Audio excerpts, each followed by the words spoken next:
እኛ ሰዎች የምንግባባው በቃላት ብቻ አይደለም። በየቀኑ በእጅ እንቅስቃሴዎቻችን፣ በአቋቋማችን፣ በፊታችን ገጽታና በድምፃችን ቃና አማካኝነት መልእክቶችን እናስተላልፋለን። እነዚህ ንግግር አልባ ወይም ያለ ቃላት የሚደረጉ ምልክቶች ብዙውን ጊዜ ከምንናገረው ቃል እኩል አስፈላጊ ናቸው። ለዚህም ነው ሰዎች የሚሉትን ከመስማት ባሻገር በሚናገሩበት ወቅት እንዴት እንደሚንቀሳቀሱና ምን አይነት ባህሪ እንደሚያሳዩ ማስተዋል እጅግ በጣም ወሳኝ የሚሆነው። ዛሬ ከዚህ መጽሐፍ የሰውነት ቋንቋን ድብቅ ዘዴዎችን እንዴት መረዳትና የሰውነት ቋንቋ ወይም ቦዲ ላንጉዌጅ ምንድነው የሚለውን በስፋት እንዳስሳለን። ምንም እንኳን የንግግር ቋንቋ መረጃን ለመለዋወጥ ዋና መሳሪያ ቢሆንም ብዙውን ጊዜ ንግግር አልባ ምልክቶች ጎልተው ይሰማሉ። የሰውነት ቋንቋ የሐሳቦቻችንና የስሜቶቻችንን አካላዊ መገለጫ ነው። እነዚህን ቋንቋዎች ጮክ ብለን ባንናገራቸው እንኳን ሳናውቃቸው የምናደርጋቸው እንቅስቃሴዎችና ባህሪያትን ያካትታል። ከማንኛውም ሰው ጋር ግንኙነት በምናደርግበት ወቅት አንዳንድ ጊዜ ራስህ ሳታውቀው ያለ ቃላት ምልክቶችን ወይም ወርድለስ ሲግናልስ ታስተላልፋለህ። በእጅ እንቅስቃሴ፣ በአቋቋምህ፣ በምትጠቀመው የድምፅ ቃና፣ በፊት ገጽታና የአይን ግንኙነት በምታደርግበት መንገድ አማካኝነት ከሰዎች ጋር ትግባባለህ። እነዚህ ሁሉ ነገሮች ተዳምረው ሌሎች የሚረዱበትን መልእክት ይፈጥራሉ። አንዳንዴም መልእክቱ ከቃላት ይልቅም ግልጽ ሊሆን ይችላል። የሰውነት ቋንቋውን የምትጠቀምበት መንገድ ሌሎች ለአንተ ያላቸውን ምላሽ ሊቀርጽ ይችላል። ንግግር አልባ ምልክቶች መተማመንን ሊገነቡ፣ ሰዎች ምቾት እንዲሰማቸው ሊያደርጉ ወይም አንተን በተሻለ ሁኔታ ሊያግዙ ይችላሉ። ነገር ግን ሰዎችን ሊያምታቱ፣ ሊያስቀይሙ ወይም ከምትናገረው ቃልና ሊጋጩ የሚችሉ ነገሮችንም ልታሳይ ትችላለህ። ከንግግር በተለየ የሰውነት ቋንቋ አንተን ማውራት ስታቆም አይቆምም። በዝምታ ውስጥም ቢሆን መናገሩን ይቀጥላል። አንዳንድ ጊዜ በቃል የምትናገረው መልእክትና የሰውነት ቋንቋ ሊጋጩ ይችላሉ። ይህ ሲሆን ሰዎች ብዙውን ጊዜ ከቃላት ይልቅ ንግግር አልባ ምልክቶችን ያምናሉ። ለምሳሌ አይደለም እያልክ በጭንቅላት የምልክት ቋንቋ ግን አዎ ብትል የተምታታ መልእክት እርግጠኛ ያልሆነ ወይም ታማኝ ያልሆነ ሰው ያስመስልሃል። በዚህም ምክንያት ቃላትህን ከሰውነትህ ቋንቋ ጋር ማጣጣም ወሳኝ ነው። ዛሬ ከዚህ መጽሐፍ በስፋት የምናየው እንዲና መሰል አስደናቂ መረጃዎችን ይሆናል። እንደተለመደው ይህ መጽሐፍ ሙሉ በአማርኛ ስላለ የምትፈልጉ ብቻ ከታች ባለው የቴሌግራም ሊንክ አድራሻ ልጽፉልን ትችላላችሁ። ቪዲዮውን ላይክ፣ ሼር እንዲሁም ቻናሉን ሰብስክራይብ ማድረግ አይረሳ። ንግግር አልባ ተግባቦት ለምን ያስፈልጋል? ንግግር አልባ ተግባቦት አድማጮች ታማኝነትህንና በራስ መተማመንህን እንዲገመግሙ ይረዳቸዋል። የእጅ እንቅስቃሴዎችህና የድምፅ ቃና ከቃላትህ ጋር ሲስማሙ መልእክትህ ይበልጥ ግልጽ፣ ጠንካራና እምነት የሚጣልበት ይሆናል። ውጤታማ ተናጋሪ ለመሆን የራስህን የሰውነት ቋንቋና ሌሎች የሚልኩልህን መልእክቶች መረዳት አለብህ። የንግግር አልባ ተግባቦት ሚናዎች፣ አንደኛ፣ መደገም። ንግግር አልባ ምልክቶች መልእክትህን ለማጠናከር ወይም ለመድገም ይረዳሉ። አካላዊ ምልክቶችህ ግልጽ በሆኑ ቁጥር ሰዎች ቃላትህን ለመረዳት ይቀላቸዋል። ሁለተኛ፣ መቃረን። አንዳንድ ጊዜ የሰውነት ቋንቋ ከምትናገረው ጋር ይቃረናል። ይህ ለአድማጮችህ ታማኝ አለመሆንህን ወይም ግራ መጋባትህን ያሳያል። ሶስተኛው፣ መተካት። ንግግር አልባ ምልክቶች በአፍ የሚነገሩ ቃላትን ሙሉ በሙሉ ሊተኩ ይችላሉ። የእጅ እንቅስቃሴ፣ የፊት ገጽታ ወይም አስተያየት ከንግግር ይልቅ መልእክትህን በኃይል ሊያስተላልፉ ይችላሉ። አራተኛው፣ ማሟላት። ንግግር አልባ ባህሪ የቃል መልእክትህን ሊደግፍ ወይም ሊያሟላ ይችላል። ለምሳሌ የአንድን ሰው ጀርባ መታ መታ ማድረግ ምስጋናን፣ ማበረታቻን ያሳያል። አምስተኛ፣ ማጉላት። ማጉላት የምትናገረውን ነገር አስፈላጊነት ለማጉላት የሰውነት ቋንቋን መጠቀም ትችላለህ። ለምሳሌ አስቸኳይ ሁኔታን ለማሳየት ጠረጴዛን በመምታት መናገር ትችላለህ። ቃል አልባ ወይም ነን ቨርባል የመግባቢያ ምልክቶችና እንዴት እንደሚተረጎሙ፣ ሆን ተብለው የሚደረጉም ሆኑ ከቁጥጥር ውጭ ያሉ ቃል አልባ ምልክቶች ብትናገርም ሆነ ዝም ብትል ያንተ ሰውነት የሚያሳያቸው ቋንቋዎች አሉ። አብዛኛው የመግባባት ሂደት የሚከናወነው በሰውነት ቋንቋ ቦዲ ላንጉዌጅ በኩል ነው። አንድ ሰው በእውነት ምን እያሰበ እንደሆነ ለመረዳት ከፈለግ ለእንቅስቃሴዎቹና ለፊት ገጽታው ትኩረት ስጥ። እነዚህም ምልክቶች ማንበብ ስትችል ሰዎች በቃላት ያልገለጹት ሐሳብና ስሜት መረዳት ትችላለህ። ይህም ይበልጥ በትክክል ምላሽ እንድትሰጥና ውጤታማ ግንኙነት እንድትፈጥር ይረዳሃል። ቃል አልባ ምልክቶች ብዙ ጊዜ የሚመነጩት ከንቃተ ህሊና ውጪ ወይም አንኮንሽስ ማይንድ ነው። አእምሮ እነዚህን ምልክቶች ያለምንም እቅድ በራሱ ጊዜ ያመነጫቸዋል። አብዛኞቹ ሰዎች እነዚህን ምልክቶች እያሳዩ እንደሆነ ስለማያውቁ የሰውነት ቋንቋቸው እውነተኛ ስሜታቸውን አሳልፎ ይሰጣል። የተካነ ተግባቢ ለመሆን እነዚህን ረቂቅና ያለ ቅድመ ዝግጅት የሚከሰቱ ምልክቶችን ማስተዋል ራስህን ማለማመድ አለብህ። ከቁጥጥር ውጭ የሚሆኑ ምልክቶች የምታያቸው ከአንድ ሰው ጋር ለመጀመሪያ ጊዜ ስትገናኝ፣ አብራችሁ ጊዜ ስታሳልፉ፣ ለመለያየት ስትቃረቡ። እነዚህ ምላሾች ተፈጥሯዊና በሁሉም ባህሎች ዘንድ ተመሳሳይ ናቸው። ከዚህ በታችም ዋና ዋናዎቹን ንቃተ ህሊናዊ ያልሆኑ ወይም አንኮንሽስ ምልክቶችና እንዴት እንደሚተረጎሙ እንመለከታለን። የፊት ገጽታዎችን መተርጎም። ፊት በሰውነት ክፍሎች ውስጥ ስሜትን በከፍተኛ ሁኔታ የሚገልጽ ክፍል ነው።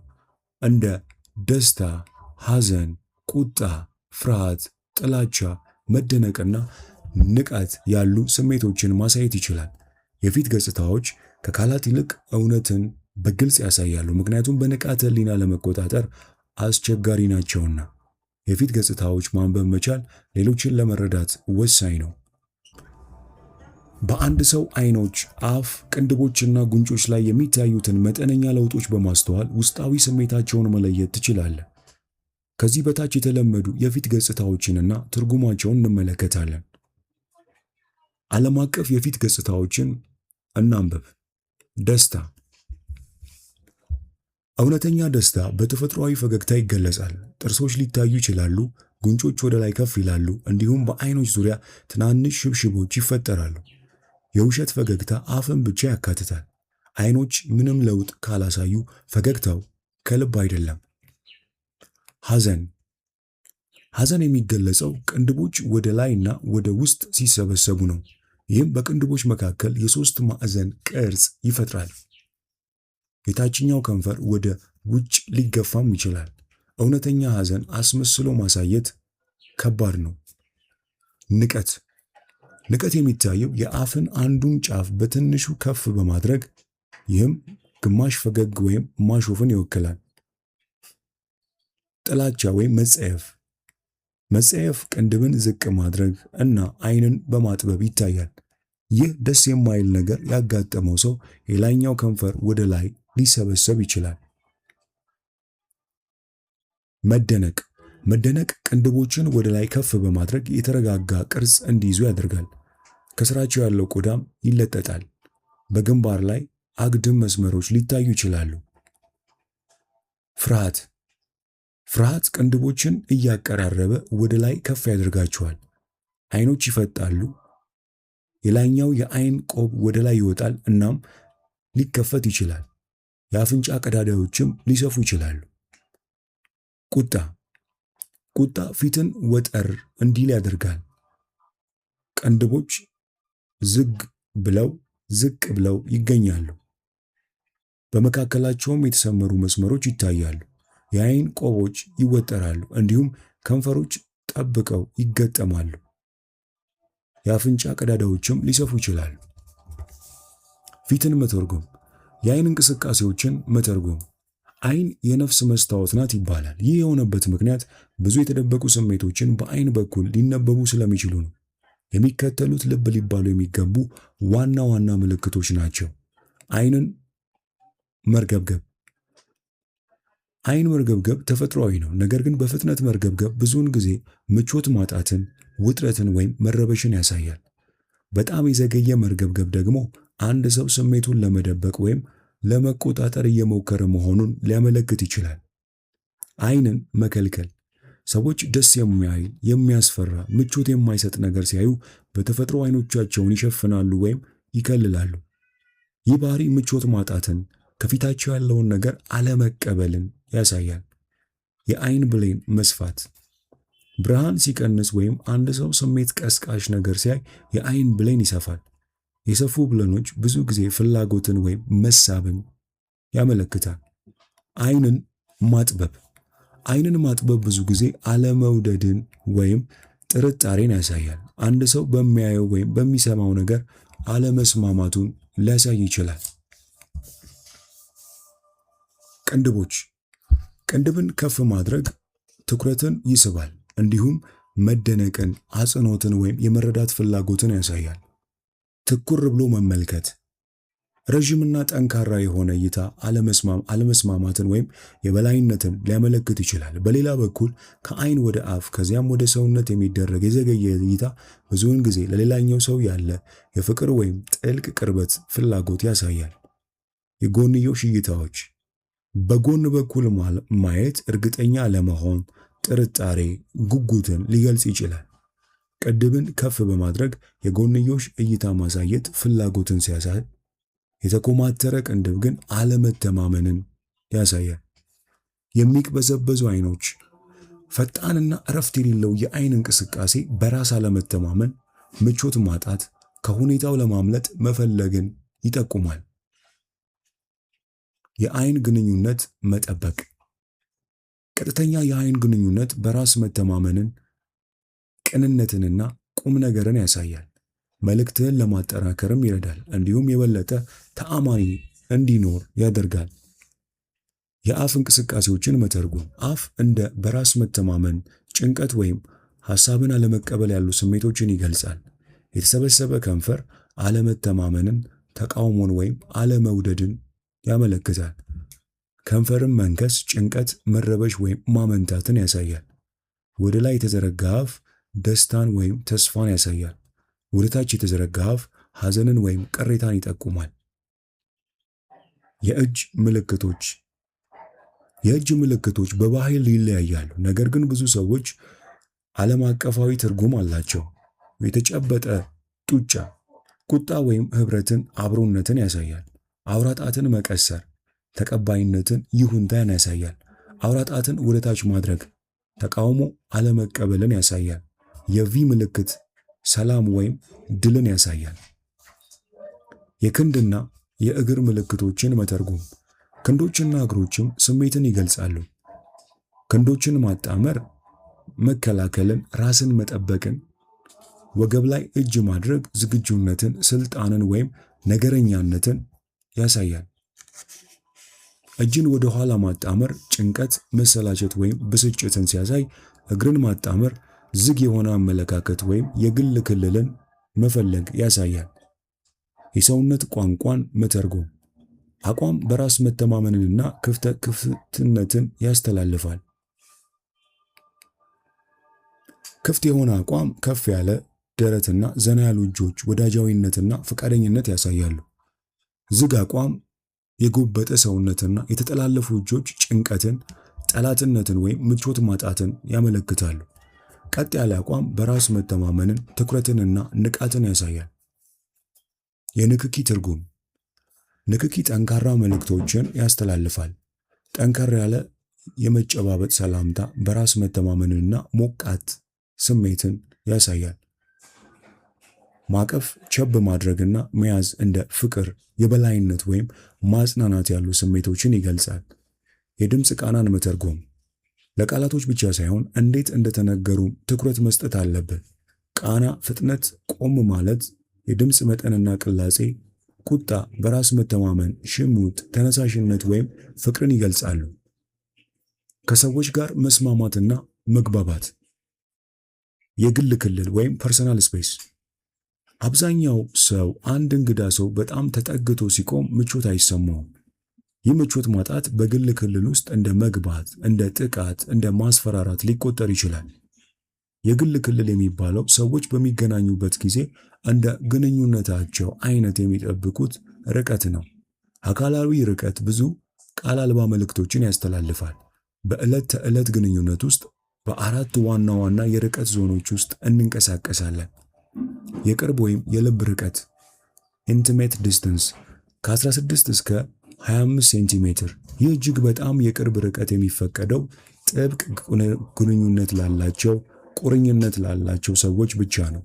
ማለትም ለትዳር አጋሮች፣ ለፍቅረኛሞች ወይም ለምትጠጋቸው፣ ለምታቅፋቸውና በቅርበት ለምታናግራቸው ሰዎች። አንድ ሰው በዚህ ክልል ውስጥ በምቾት ከቆየ ይህ ጥልቅ ስሜታዊ ግንኙነት እንዳለ ያሳያል። የግል ርቀት ወይም ፐርሰናል ዲስታንስ ከ45 እስከ 120 ሴንቲሜትር። ይህ ክልል በቤተሰብ አባላትና በቅርብ ጓደኛዎች መካከል የተለመደ ነው። ወደ 45 ሴንቲሜትር የሚጠጋ ርቀት መቀራረብንና መተማመንን የሚያሳይ ሲሆን ወደ 120 ሴንቲሜትር የሚጠጋ ርቀት ደግሞ የጠበቀ ቅርበት የሌለው መላመድን ያሳያል። የማህበራዊ ርቀት ወይም ሶሻል ዲስታንስ ከ1 ሜትር እስከ 3 ሜትር። ይህ በምናውቃቸው ሰዎች፣ በስራ ባልደረቦችና በቋሚነት ከምንገናኛቸው ነገር ግን የቅርብ ግንኙነት ከሌለን ሰዎች ጋር የምንጠቀመው ርቀት ነው። ከ1 ሜትር እስከ 3 ሜትር የሚሆነው ርቀት የሚኖረንም ግለሰቡን የምናውቀው ቢሆንም በግል ግንኙነት ከኛ ጋር ያልተሳሰረ ሲሆን ነው። የአደባባይ ርቀት ወይም ፐብሊክ ዲስታንስ ከ3 ሜትር እስከ 7 ሜትር። ይህ በህዝብ ንግግሮች ወቅት ለምሳሌ በመማሪያ ክፍሎች፣ በስብከቶች፣ በፖለቲካ ንግግሮች ላይ ጥቅም ላይ ይውላል። ይህ በአድማጭና በተነጋጋሪው መካከል ያለውን ርቀት ያመለክታል። የድምፅ አጠቃቀም ሁኔታዎች ወይም ቮካል ዳይናሚክስ በመግባባት ሂደት ውስጥ ድምፃችን ከፍተኛ ሚና ይጫወታል። ብዙ ጊዜ ከምንናገረው ቃል ይልቅ የምንናገርበት መንገድ በሰዎች ላይ የበለጠ ተጽዕኖ ያሳድራል። የድምፅ ቃና መጠን እና ሪትም ስሜታዊ መልእክትን ይይዛሉ። አሳማኝ በሆነ በራስ መተማመን በተሞላበትና በግልጽ መንገድ ለመግባባት ድምፅን በጥበብ መቆጣጠር አለብህ። የሚከተሉት ዘዴዎች አቀራረብህን ያስተካክላሉ። ጥልቅ ትንፋሽና የድምፅ አወጣጥ ዲፕ ብሪዚንግ ኤንድ ቮይስ ፕሮጀክሽን። ጥልቅ ትንፋሽ ድምፅን ያረጋጋል፣ እንዲሁም በራስ መተማመን ድምፅህን ከፍ አድርገህ እንድትናገር ይረዳሃል።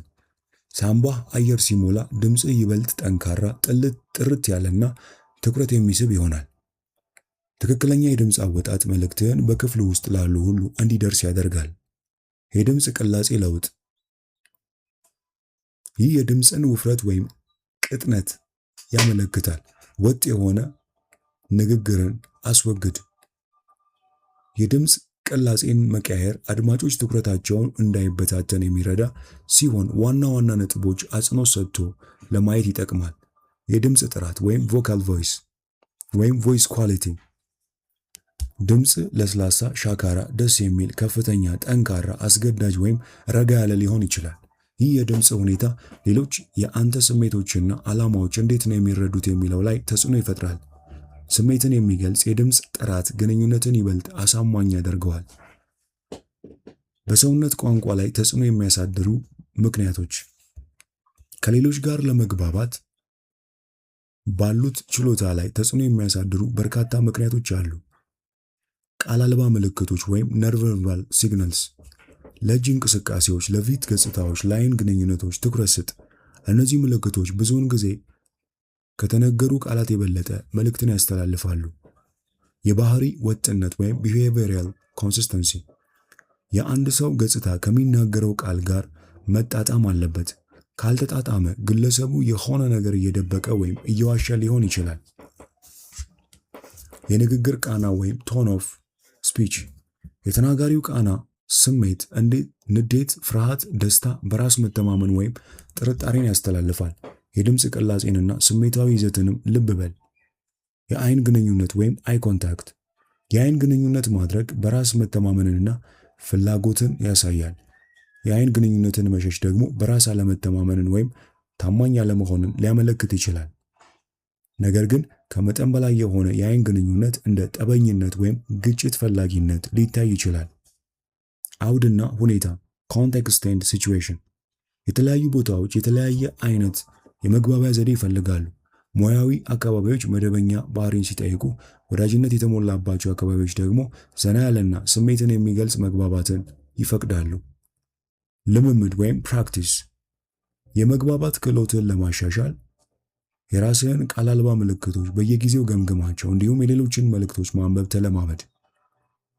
በጊዜ ሂደት የሰውነት ቋንቋን የመተርጎም ችሎታ ይበልጥ ትክክለኛና ተፈጥሯዊ ይሆናል። ለዛሬ ከዚህ መጽሐፍ እንዲና መሰል ሐሳቦችን አይተናል። የትኛው ሐሳብ ተመቻችሁ? ኮመንት ላይ ጻፉልን። ይህ መጽሐፍ ሙሉ በአማርኛ ስላለ የምትፈልጉ ብቻ ከታች ባለው የቴሌግራም ሊንክ አድራሻ ልጽፉልን ትችላላችሁ።